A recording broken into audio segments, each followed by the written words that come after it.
ওয়ালাইকুম আসসালাম। কেমন আছেন? সাবধানে যাও, ও যত উঁচে উঠছেন।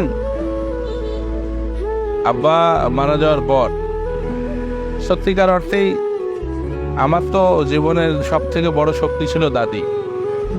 দাদি কাছ থেকে টাকা পয়সা নিতাম, চলতাম। টাকা পয়সা তো আগের বেশি চাহিদা ছিল না, কিন্তু আব্বা মারা যাওয়ার পর তো একটু দিশেহারা অবস্থায় গেলাম। নেত্রীর কাছে সুধা সদনে গেছিলাম, এত চেষ্টা করছি সেদিন, কিন্তু চোখের পানি কেন তারা আটকাইতে পারি নাই। এত কান্না করছি। আমার জীবনে এইরকম দু একটা বার এইরকম স্মরণীয় ঘটনা আছে। কিন্তু দেখ, নেত্রী কিভাবে মনে রেখে দেখা করছি। একবার নমিনেশন দেওয়া এমপি হলাম, এরপরে মানুষের জন্য কাজ করে যাচ্ছি। এবং শুধু আমার নয়, সারা বাংলাদেশে যত এমপি মন্ত্রী যারা মারা গেছে তাদের সন্তানদেরকে প্রত্যেককে তিনি মূল্যায়ন করা এবং মনে রাখা। একজন শেখ হাসিনা আওয়ামী লীগ যারা করছে তাদেরকে যে মনে রাখছে, আসসালামু আলাইকুম, মনে রাখছে। বাংলাদেশ আওয়ামী লীগের কয়জন নেতা আছে যে সারা বাংলাদেশের মানুষকে চেনে? হাতে গোনা কয়েকজন আছে। কিন্তু বাংলাদেশ আওয়ামী লীগ তো একটা বিশাল দল, অনেক বড় দল। এই যে জেলার থেকে উপজেলার থেকে যে মানুষগুলো যায়, যাওয়ার পর যখন নেতার কাছে যায় একটা কথা বলা, নেত্রীর কাছে কথা বলে, এই যে কাছে বসে নিয়ে একটা কথা কয় না, আর 40 বছরের মনে কর সার্থকতা হয়, মনে কর ফিরে পায় সেখানে। বঙ্গবন্ধু কন্যার কাছে দেখছি অসংখ্য মানুষ সারা বাংলাদেশ থেকে যায়, গণভবনে যাচ্ছে, দেখা করতেছে, গামাতা সত্যায় দিচ্ছে, চিকিৎসা করাচ্ছে। আর পারে কিভাবে? ঘুমায় না তো।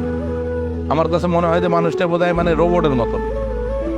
আমাদের খুব যখন মানে সংকট মনে হয়, বিশেষ করে অনেক সময় আসে না যে এবার নির্বাচনে কি হবে, কি যে ঘটনা ঘটে, এবার তো বোধহয় আর পারতেছি না। কিন্তু ওনার কাছে যায় যখন মিটিং টিটিং করে, কাছে যায় দাঁড়ায় না, একটা নতুন একটা উদ্যম, নতুন একটা স্পিড তৈরি হয়ে যায়। মানুষটাকে কখনোই দেখি নেই যে সব কোনো হতাশাতে সে ভোগে কখনো। খুবই আত্মবিশ্বাসী মানুষ, আত্মবিশ্বাসী। এবং সেই সঙ্গে তার যেটা বড় যেটা বিষয়, সেটা হলো কি, বঙ্গবন্ধুর রক্ত তার গায়ে তো, যার কারণে মানে কি যুদ্ধের সময় পরিবারকে নিয়ে বন্দি জীবনযাপন, মুক্তিযুদ্ধ নিজের চোখকে সচক্ষে দেখা মানুষ, এটাও তো একটা যুদ্ধ।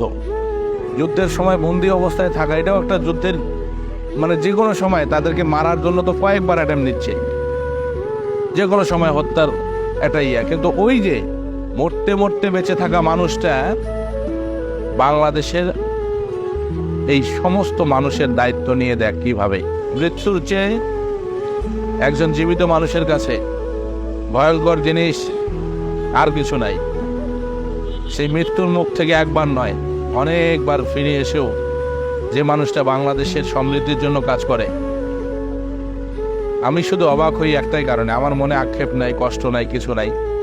আমার নেত্রীর বয়স 77 বছর পার, তার মতন একজন মানুষ, অক্লান্ত পরিশ্রম। এবং তার মানে কি নিজস্ব, এই যে ঈদটা যাবে না, ঈদের সময় আমাদের আত্মীয় স্বজন পরিজন কত জায়গায় যাওয়ার, কতজনের বাড়িতে দাওয়াত খাওয়ার সুযোগ আছে।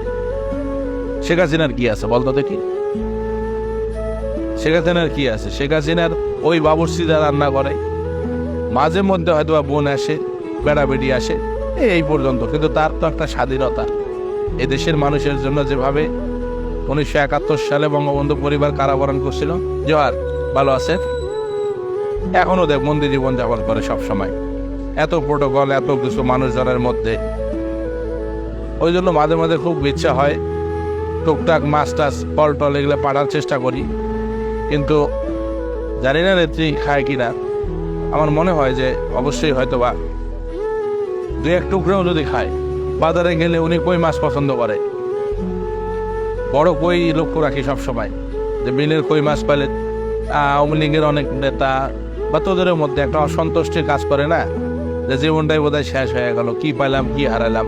এই বিষয়গুলো নিয়ে আসলে একজন শেখ হাসিনাকে, সাওয়ালিকে জোয়ার, একজন শেখ হাসিনাকে যদি প্রকৃতপক্ষে আওয়ামী লীগের নেতাকর্মীরা যদি ভালোভাবে স্টাডি করে, তাদের জীবনে কোনোদিন আক্ষেপ থাকবে না। কোনোদিন আক্ষেপ থাকবে না। আজকে বিএনপি জামাত বা অন্য অন্য দল আক্ষেপ করে যে জেনুইন ভোট অমুক ভোট তমুক ভোট। ভোট কি হয় নাই? জনগণ, এই দেশের সকল ক্ষমতার উৎস হলো জনগণ। জনগণ যদি আওয়ামী লীগের সঙ্গে না থাকতো, সম্ভব হতো না, কোনোভাবেই সম্ভব হতো না। তারপরেও আল্লাহর কাছে লাখো শুকরিয়া, আলহামদুলিল্লাহ। আসসালামু আলাইকুম। লাখো শুকরিয়া। বঙ্গবন্ধু কন্যা তো সত্যিকার অর্থে খালি হাতে এই দেশে আসছিল। খালি হাত থেকে দেখ, আমাদের এমপি মন্ত্রী যারা ছেলে মেয়ে আমরা আছি, তাদেরকে যেভাবে উনি সম্মান দিছেন, আমাদের মতো মানুষ 3 বারের এমপি হওয়া এটা চারটিখানি কথা। কি এমন যোগ্যতা আছে? কি যোগ্যতার ভিত্তিতে একবার উপজেলা চেয়ারম্যান, 3 বার এমপি? নিজেই পাই না। এখন যেটা চেষ্টা, সেটা হলো এই এলাকার মানুষের জন্য কর্মসংস্থান কিভাবে করা যায়। এখন আসসালামু আলাইকুম।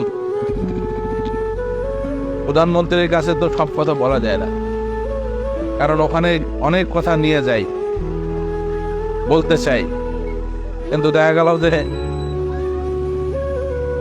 ওই সামনে গেলে সব কথা হারা যায়। কিন্তু নেত্রীর কাছে যেটা গেলে মনে হয় মানে কথাটা আমরা গোছাই নিয়ে যাই। আমার শুধু না, অনেকের। ওয়ালাইকুম সালাম। আমার শুধু না, এটা ম্যাক্সিমাম এমপি মন্ত্রী যারাই আছে, সামনে গেলে, ওনার সামনে গেলে কেন জানি মানে কথাবার্তা সব এলোমেলো হয়ে যায়।